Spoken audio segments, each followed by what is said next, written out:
नमस्कार, मैं ममता राय। नजर डालते हैं आज की अहम खबर पर। दबे कुचले वर्ग समाज की लड़ाई लड़ने वाले चर्चित नेता नदीम नूर ने आज आम आदमी पार्टी छोड़कर अपने अपने दर्जन से अधिक समर्थकों के साथ आज समाज पार्टी काशीराम के प्रदेश अध्यक्ष पूर्व विधायक सुनील कुमार चित्तौड़ के नेतृत्व में थाना नाई की मंडी क्षेत्र अंतर्गत स्थित सगीर फातिमा इंटर कॉलेज सभागार में आजाद समाज पार्टी पर विश्वास रखते हुए पार्टी का थामा दामन। नदीम नूर ने कहा, मैं पिछले 15 वर्षों से शोषित, कमजोर और दबे कुचले वर्ग के न्याय की लड़ाई लड़ रहा था और अन्य पार्टी न्याय की लड़ाई में रहकर देखा, असल में कमजोर तबकों का उत्पीड़न करने वाले यही लोग हैं। इसलिए मैं आजाद समाज पार्टी के राष्ट्रीय अध्यक्ष चंद्रशेखर रावण जी की कार्यशैली से प्रभावित होकर आज दबे आमजन को, जो शोषित असहाय जनता है, उनको न्याय दिलाने के लिए आजाद समाज पार्टी में शामिल होकर इस कारवां को आगे बढ़ाकर सभी वर्गों को न्याय दिलाने का कार्य करूंगा। आपको बता दें, नदीम नूर आगरा की राजनीति में जाना पहचाना सर्व समाज का ये चहेते चेहरे हैं, जिन्होंने बड़े बड़े आंदोलन को अंजाम दिया है।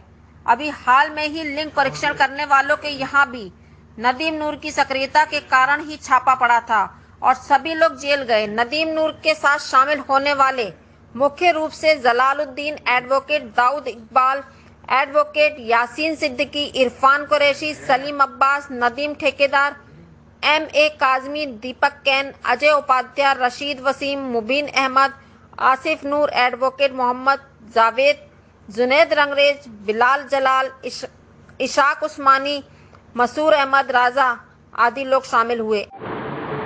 राजनीति करते रहे भाई हमारे नदीम नूर जी आज आगरा में आजाद समाज पार्टी काशीराम की सदस्यता ग्रहण करने के लिए यहाँ उपस्थित हुए हैं।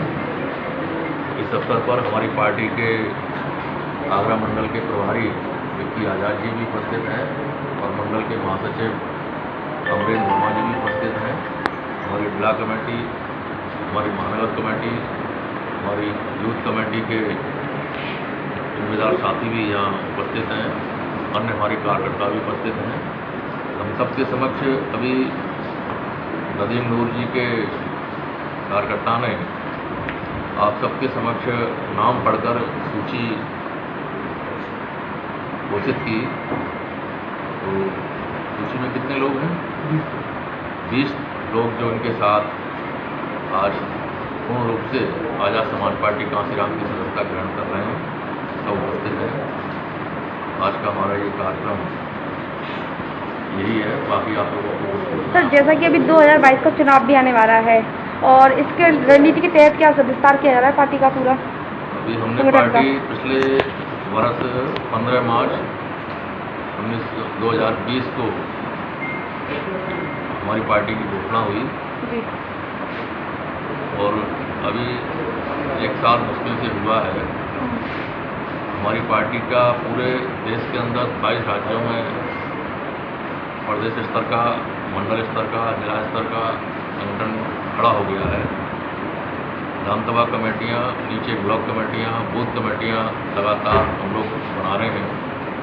साथ ही साथ जो हमारी विंग है, हम 6 विंग हमारी पार्टी की जो है उनको भी गठित कर रहे हैं और कोशिश कर रहे हैं कि हम 2022 का जो उत्तर प्रदेश में विधानसभा का चुनाव होगा, उसमें उत्तर प्रदेश की जनता को ये जो भाजपा की सरकार है, जिसमें बहुजन समाज के दबे कुचले, शोषित, पीड़ित, मजलूम लोगों के साथ में बड़े पैमाने पर अन्य अत्याचार हो रहा है, संविधान विरोधी कार्य चल रहा है, कोरोना जैसी बीमारी में काफ़ी लोग बेमौत मर गए, सरकार उनको व्यवस्थित रूप से इलाज नहीं दे पाई। ये सरकार पूर्ण रूप से फेल हो चुकी है। महंगाई चरम सीमा पर है, किसान सड़क पर बैठे हैं, मजदूरों पर काम नहीं है, शिक्षित पढ़े लिखे लोग बेरोजगार घूम रहे हैं, उनके लिए कोई नौकरियां नहीं है। तो ऐसी स्थिति में जनता इस सरकार से मुक्ति चाहती है।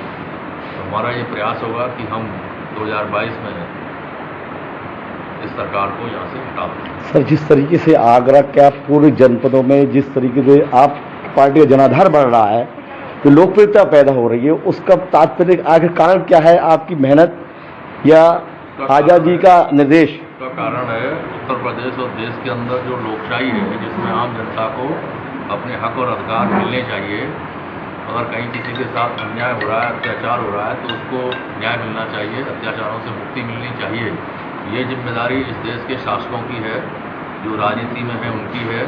लेकिन जब इस जिम्मेदारी को कोई नहीं निभा पा रहा है, तो ऐसी स्थिति में भीम आर्मी के चीफ आज़ाद समाज पार्टी के राष्ट्रीय अध्यक्ष आदरणीय चंद्रशेखर जी पिछले 5 साल से पूरे देश के अंदर दबे कुचले शोषित पीड़ित मजलूम लोगों की आवाज़ बनकर संघर्ष कर रहे हैं। उनके संघर्ष से आशा और उम्मीद लोगों को बंधी है, इसलिए बहुत तेज़ी से पढ़े लिखे लोग और सभी वर्ग के लोग पार्टी को ग्रहण कर रहे हैं, पसंद कर रहे हैं। इंस्पेक्टर मातरा थाना की मंडी क्षेत्र सगीर फातिमा इंटर कॉलेज में मौजूद हैं, जहां पर आगरा के संघर्षशील ब्रांडेड नेता नदीम नूर, जिन्होंने आज़ाद समाज पार्टी के दामन थामा है और अपने सैकड़ों साथी सहित उन्होंने इस परिवार में आकर बहुत काफ़ी खुशी जाहिर की है। उनसे मुखातिब होकर वार्ता करता हूँ कि आखिर इस परिवार में आने के बाद आपको कैसा महसूस होता है? नदीम नूर जी, आपका नाम? आप जो है आज़ाद समाज पार्टी का दामन थामा है, उसके पीछे आपका क्या तात्पर्य है और क्या जाहिर करना चाहते हैं? देखिए, तात्पर्य है कि मैंने हमेशा से ये लड़ाई लड़ने का मकसद रहा है और हिंदुस्तान के अंदर संविधान सर्वोपरि है। उस संविधान के तहत प्रत्येक नागरिक को इन मौलिक अधिकार हैं कुछ, जिसके अंदर राइट टू एजुकेशन है, धर्म का अधिकार है, स्वतंत्र रूप से व्यापार करने का अधिकार है, स्वतंत्र रूप से प्रॉपर्टी बनाने का अधिकार है और स्वतंत्र रूप से अपनी बात रखने का अधिकार है। लेकिन आज मौजूदा दौर के अंदर उस अधिकारों का हनन हो रहा है, उन चीज़ों को दबाया जा रहा है। जो भी दीगर पार्टियां हैं जो रही, वही लोग हैं जो सत्ता में बैठकर दलितों का, महिलाओं का, शोषित समाज का, अल्पसंख्यकों का उत्पीड़न करते हैं। आज कितने लोगों के साथ आपने जो आज मैंने 2 दर्जन साथियों के साथ आज़ाद समाज पार्टी का दामन थामा है और उसके बाद अब फिर रेगुलेशन हो जाएगा कि हर 2 दिन बाद लोग, काफी सारे लोग जुड़ने को तैयार बैठे, तो धीरे धीरे बहुत बड़ा बदलाव होने वाला है। ये थे नदीम नूर, जिन्होंने आज अपने सैकड़ों साथी सहित आज़ाद समाज पार्टी का दामन थाम कर जो अपनी प्रतिक्रिया जाहिर की है। जैसा कि सब समाज को लेकर चलते हैं, उन्होंने फिर प्रतिक्रिया जाहिर की है कि अभी भी मैं उस परिवार में आ गया हूँ जहाँ पर अपने परिवार की पीड़ा को व्यक्त करते हुए भाई चंद्रशेखर आज़ाद जी के जो निर्णय अनुसार है मैं उनका पालन करूँगा। मैं आगरा से मोहम्मद अजीम भारती, अपना कैमरामैन अमन कुरैशी साहब, इंडिया गोल्डन, आगरा।